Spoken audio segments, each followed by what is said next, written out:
അടുത്തത് തുലാക്കൂറാണ്. ചിത്തിരയുടെ അവസാനത്തെ പാദം ചോതിയും വിശാഖത്തിൻ്റെ 1, 2, 3 പാദങ്ങൾ ചേർന്നതാണ് തുലാക്കൂറ്. ഇവരുടെ സൃഷ്ടിപരമായിട്ടുള്ള ചില കഴിവുകൾ അഥവാ ക്രിയേറ്റിവിറ്റി ഉള്ളവർ പ്രത്യേകിച്ച് അവർക്ക് അത് പ്രത്യേകം പ്രകാശിപ്പിക്കാൻ തക്കവണ്ണമുള്ള സാഹചര്യങ്ങൾ ഉണ്ടാകും. ജോലിയിലും മറ്റുമൊക്കെ അങ്ങനെയുള്ള ജോലികൾ ചെയ്യുന്നവർക്ക് അതിൽ കൂടെയുള്ള ചില അംഗീകാരങ്ങളും ഒക്കെ കിട്ടും. 5ാം ഭാവമാണ് കുംഭത്തിൽ ഉള്ള പ്രധാനപ്പെട്ട ഗ്രഹങ്ങളൊക്കെ വരുന്നുണ്ട്. അതുപോലെ ഗവേഷണം, പഠനം ഇങ്ങനെയുള്ള വിഷയങ്ങളിൽ വ്യാപൃതരായിട്ടുള്ളവർക്കും വിജയം ഉണ്ടാകാനുള്ള സാധ്യത കാണുന്നുണ്ട്. ധനസംബന്ധമായിട്ട് അഥവാ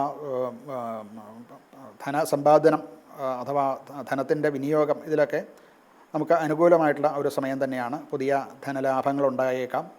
കിട്ടാനുള്ള പണം തിരിച്ചു കിട്ടുന്നതിനുമൊക്കെ അനുകൂലമായിട്ടുള്ള സമയമാണ്. ആരോഗ്യപരമായിട്ട് മറ്റ് വെല്ലുവിളികൾ ഒന്നും തന്നെയില്ല, അനുകൂലമാണ്. ആരോഗ്യം മെച്ചപ്പെട്ട നിലയ്ക്ക് തന്നെ മുന്നോട്ട് പോകും. രോഗവും മറ്റുമുള്ളവർക്ക് അതിൽ നിന്ന് മുക്തി ഉണ്ടാകാനും സാധ്യത ഉണ്ട്.